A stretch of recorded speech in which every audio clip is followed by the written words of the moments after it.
성경섭이 만난 사람.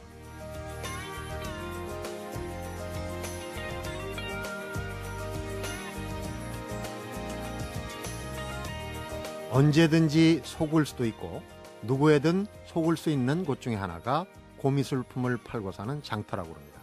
그래서 끝없이 공부를 하게 되는 곳이라고도 그러는데요. 바로 이 끝없이 인생 공부를 하게 만드는 곳에 47년 몸담아오면서 이번에 위조문화재 뒷얘기를 책으로 펴낸 이가 있습니다. 성경섭이 만난 사람, 오늘은 1960년대부터 고미술 분야의 매력을 느껴서 생업으로 삼아온 분입니다. 한국고미술감정연구소 김대하 소장을 만나봅니다.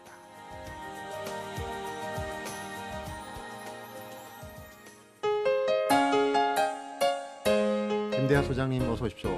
네, 안녕하세요. 네, 반갑습니다. 네, 반갑습니다. 네.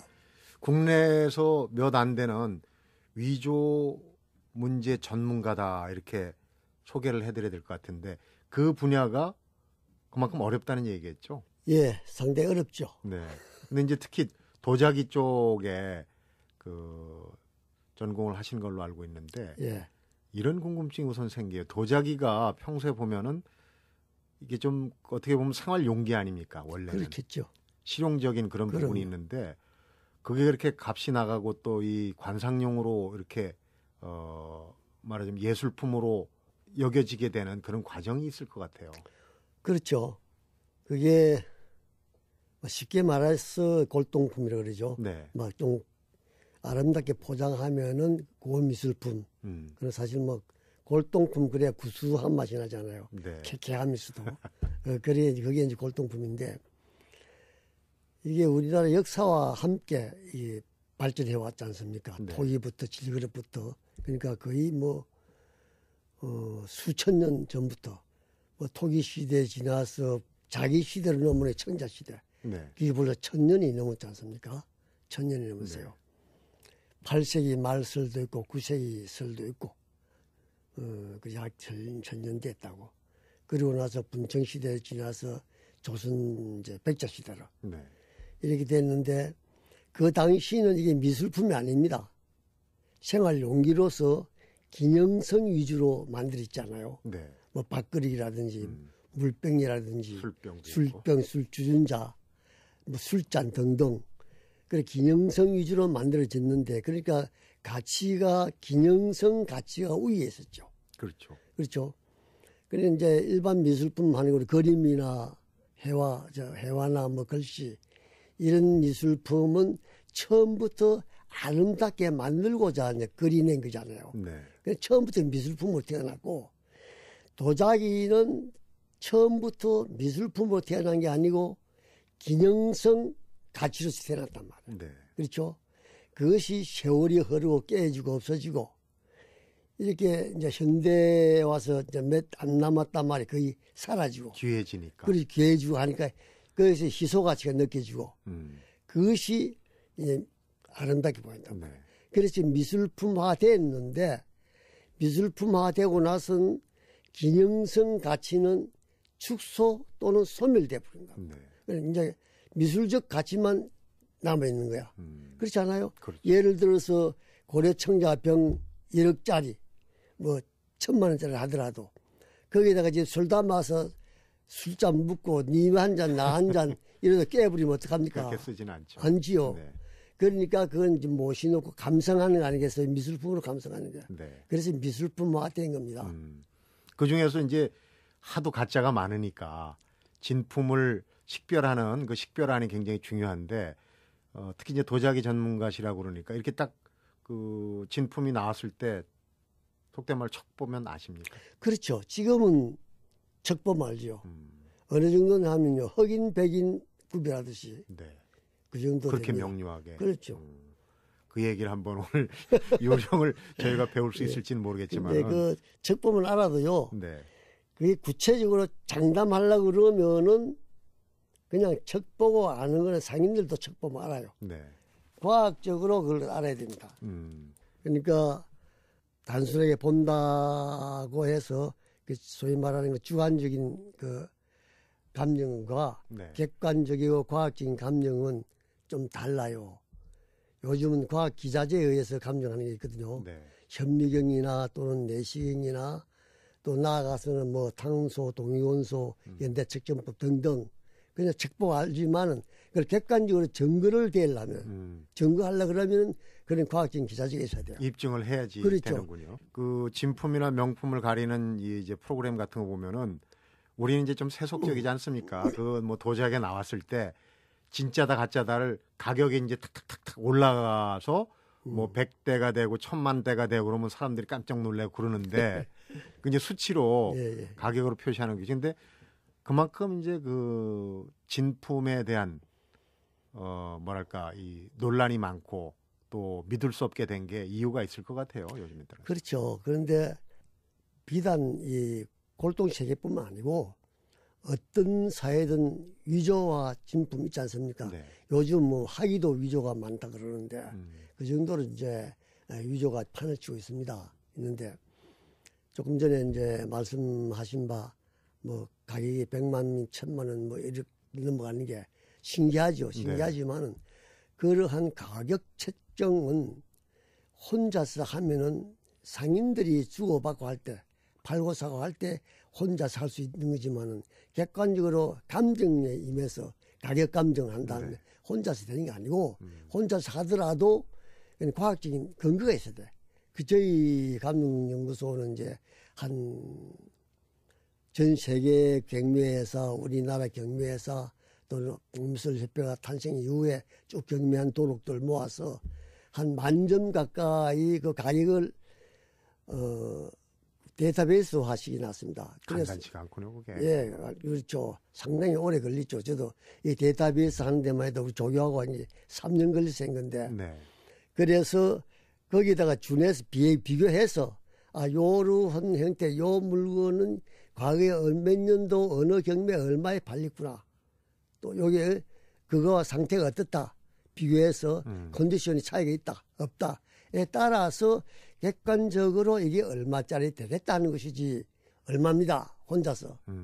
그거는 조금 생각해 볼 문제다. 그건 단순히 그냥 뭐라 그럴까 오락프로로 그럴까 그게 낫지. 그건 진정한 감정이라 갈 수 없죠. 그런데 이제 감정을 정말 제대로 올바르게 정말 이 사람 감정은 정말 뭐 파트로 매주를 쓴다고 해도 믿을 정도다 하는 그런 분들도 아마 계실 거예요. 많지 않죠. 많지 않죠. 물론 상인들도 상당한 안목을 가진 사람이 있는데 문제는 자기 이해관계가 개재되어 있으면은 아무래도 좀 그렇지 않습니까? 그렇지기가 쉽군요. 그런 점이 좀 아쉽죠. 감정을 뭐 정말 열과 성의를 다해서 했는데 감정이 틀린 경우도 있을 것 같아요. 당연하죠. 그럴 경우는 어떻게 되는 겁니까? 틀릴 경우가 있죠. 신이 아닌 이상 틀릴 경우가 있습니다. 그래서 제가 제 연구서적에 보면 그 말을 언급해놨습니다. 틀리으면 틀렸다고 솔직히 인정을 하고 사과를 하고 뉘우치고 다시는 안 그래야 되겠다는 마음가짐을 가져야 되지. 틀린 것을 안 틀린 것처럼 억지로 우기는 사람들 있단 말이야. 그것은 잘못된 일이고 안 틀릴 수가 없어요. 틀렸으면 사과하고 고쳐야지 바로. 고미술 감정에 대한 그 관심이 알게 모르게 많은 것 같아요. 그 고미술 감정 강좌가 열리는 그 아카데미에 있다 그럽니다. 그 지원자들이 있다 많다 그래요. 예. 그 어떤 식으로 고미술 감정의 기초를 가르치는 건가요? 그런데 제가 물론 뭐 방송 듣는 분들 중에서 그 주최하는 분들도 있겠지만은 그 협회에서 아마 주최하지 싶은데 국가 저 예산 받아가지고 그 아카데미 그 캘리큘럼 보면은 이게 감정 위주가 아니고 교양 위주죠. 교양. 감상법. 예, 감상법 그냥 이제 미술사적, 도자사적, 이런 문화사적, 이런 사회 이제 학자들 모셔가지고 이제 교양 프로그램 같은 이런 감이 있어요. 이 감정은 그런 그 강단에 서서 흑판에 글 쓴다고 감정되는 게 아니고 감정은 발로 뛰는 겁니다. 이 공부가. 발로 뛰는 공부지 도서관 공부가 아니에요. 그래서 이론적 도서관에서 공부한 그 이론적 바탕 위에서의 발로 뛴 경험 법칙 플러스 이렇게 해야 제대로 된 감정이 되는 것이지. 네. 그럼 어떻게 보면은 이제 기초 소양 정도를 그렇죠. 가르치는 과정이다 그렇죠. 하는 네. 생각이 뭐 드는데 관심들이 많으니까. 앞에서 제가 47년 그러니까 이제 이 업계라고 해도 좋고 이 분야에 47년 이제 50년 가까이 지내시는데 뭐 거의 집안을 거덜낼 정도의 아픈 기억도 있다는 아이고 얘기도 그렇죠. 있고 네. 배우신 게 그 예. 현장에서 발로 뛰면서 배우신 게 상당히 많다고 들었습니다. 이번에 아이, 책도 그럼요. 내시고 했는데 그 얘기 잠시 예. 한번 풀어보도록 하겠습니다. 성경섭이 만난 사람 오늘은 한국고미술감정연구소의 김대하 소장을 만나보고 있습니다.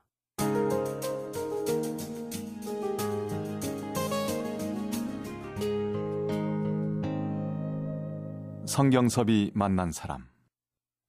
네, 이번에 내신 책 제목 이름이 골동 천일야화예요. 예. 두 단어가 다 고색창연한데 앞에서 책으로는 참 배우기 힘들다라고 그런 네. 그 의미 뉘앙스의 말씀을 하셨어요. 현장에서 배워야 할 것들이 많다 그런 얘기를 했는데 우선 책에 없는 현장에서 꼭 찾아야 될 거를 든다면 제일 먼저 꼽을 게 뭐가 있습니까? 그 책에 없는 네, 현장에서 현재 사는 꼭 찾아야 되는. 안목 훈련이죠. 네, 안목 훈련입니다. 안목 훈련인데 말하자면 안목이라는 게 눈으로 보는 건 안목이 아니고 손으로 만지고 느끼는 감각, 느낌 감각 이 경험이 쌓여야만 그게 이제 감정도 되고 제대로 되는 것이지. 네, 그 경험 없이는 진입하기는 힘듭니다. 이론적으로는 미적 가치라든지. 예? 그렇게 어려운 길에 뛰어드시게 된 무슨 특별한 계기가 있습니까? 예, 제 친구 한 놈 때문에 그랬는데 그 친구 지금 뭐 얼마 전에 고인이 됐다 그러더라고. 네. 근데 대학 동문이에요.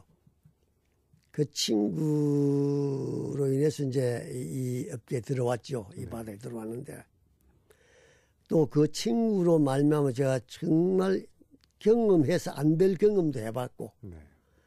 정말 살아가는 게 너무 비참하다고도 생각해봤고 네.